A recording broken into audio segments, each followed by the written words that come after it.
Bismillahirrahmanirrahim. Assalamualaikum warahmatullahi wabarakatuh. Apa kabar Ananda Soleh-Soleha? Semoga selalu sehat, tetap semangat dan selalu dalam lindungan Allah Subhanahu wa taala. Amin ya rabbal alamin. Sebelum kita masuk ke pembelajaran, mari kita bersama-sama membaca doa sebelum belajar. Bismillahirrahmanirrahim. Rabbi zidni ilman warzuqni fahman. Amin.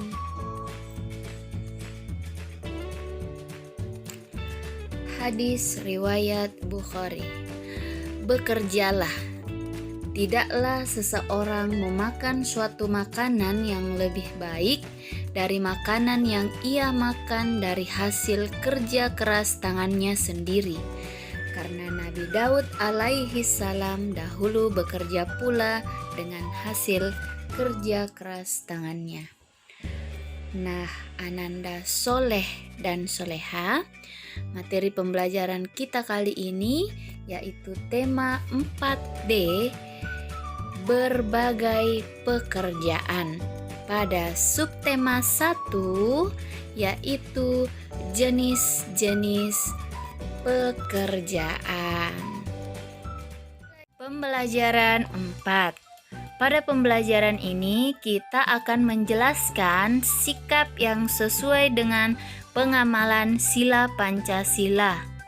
Dan kita akan menceritakan makna dari simbol-simbol Pancasila.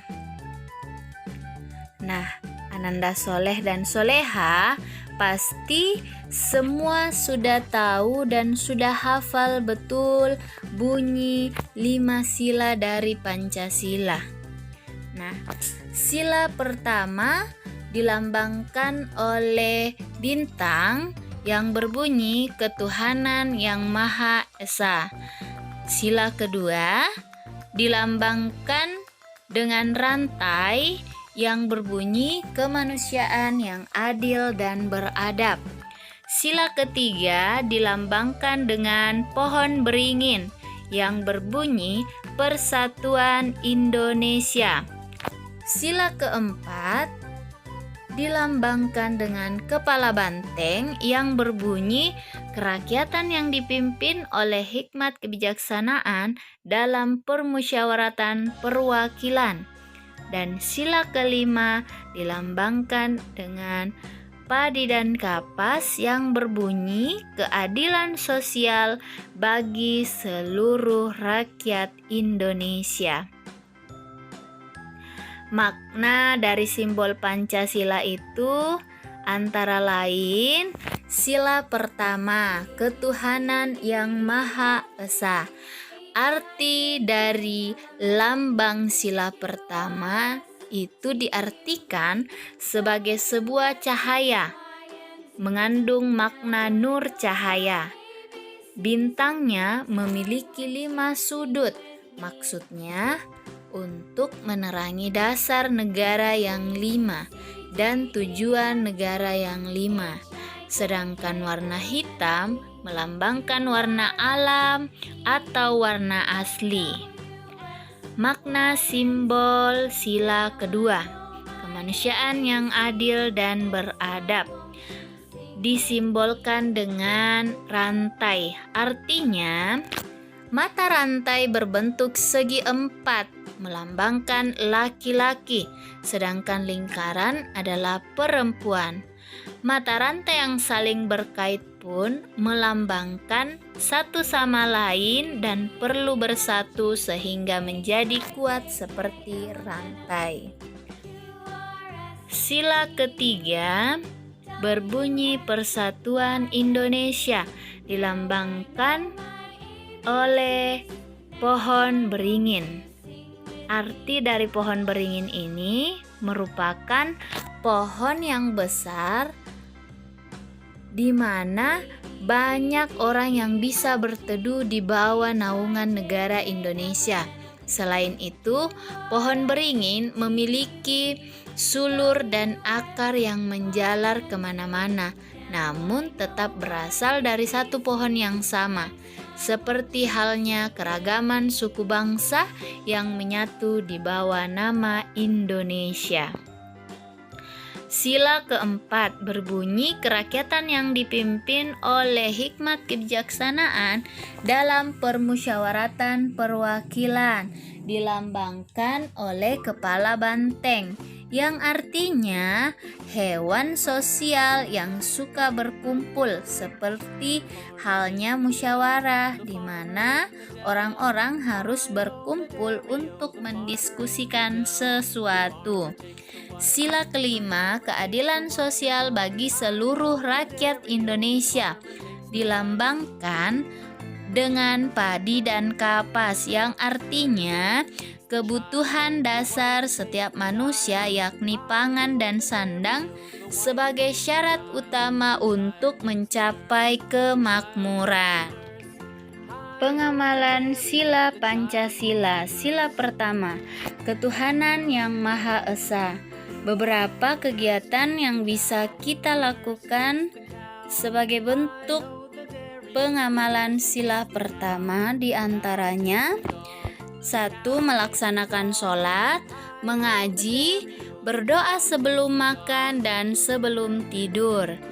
Yang kedua, saling menghormati dan bekerja sama meskipun dengan pemeluk agama lainnya. Yang ketiga, kita harus memiliki toleransi di antara umat beragama dan tidak memaksakan satu agama dengan kepercayaan kepada orang lain. Pengamalan sila kemanusiaan yang adil dan beradab dalam kehidupan sehari-hari, contohnya menolong orang yang terkena musibah, bermain bersama tanpa membeda-bedakan teman, menjenguk teman yang sakit, bermain bersama teman, bersikap adil dalam segala hal. Pengamalan sila ketiga, persatuan Indonesia. Sikap yang bisa kita lakukan dalam kehidupan sehari-hari yaitu mengikuti upacara bendera dengan hikmat, bekerja sama membangun masjid, menjaga kekompakan saat bermain, dan bekerja sama membersihkan lingkungan. Pengamalan sila 4, kerakyatan yang dipimpin oleh hikmat kebijaksanaan dalam permusyawaratan perwakilan, yang dapat kita lakukan dalam kehidupan sehari-hari yaitu melaksanakan kegiatan musyawarah untuk mencapai satu keputusan bersama. Sila terakhir yaitu sila kelima, keadilan sosial bagi seluruh rakyat Indonesia. Adapun kegiatan yang dapat kita lakukan sebagai bentuk pengamalan sila tersebut diantaranya melaksanakan piket bersama dengan adil, menghargai karya orang lain, bersikap adil terhadap sesama. Pembelajaran 5. Pada pembelajaran ini kita akan mengidentifikasi gambar dan bentuk 3 dimensi. Kemudian kita akan menggambar 3 dimensi. Gambar 3 dimensi. Gambar 3 dimensi adalah karya seni 2 dimensi yang terlihat berbentuk 3 dimensi. Contoh karya seni gambar 3 dimensi seperti di bawah ini. Gambar tangan yang berbentuk seperti tangan yang nyata. Kemudian gambar rumah. Nah, mengapa tampilannya bisa terlihat seperti benda 3 dimensi? Mau tahu? Karena ketika menggambar, gambar yang dihasilkan itu diarsir. kemudian diberi warna gelap dan terang sehingga terlihat berbentuk 3 dimensi. Nah, ada 3 jenis benda yang biasa digambar dalam bentuk 3 dimensi. Benda ini selalu menjadi dasar bentuk gambar tersebut. Yang pertama, benda kubistik. Benda yang berbentuk menyerupai kubus atau balok atau kotak. Nah, contohnya seperti ini.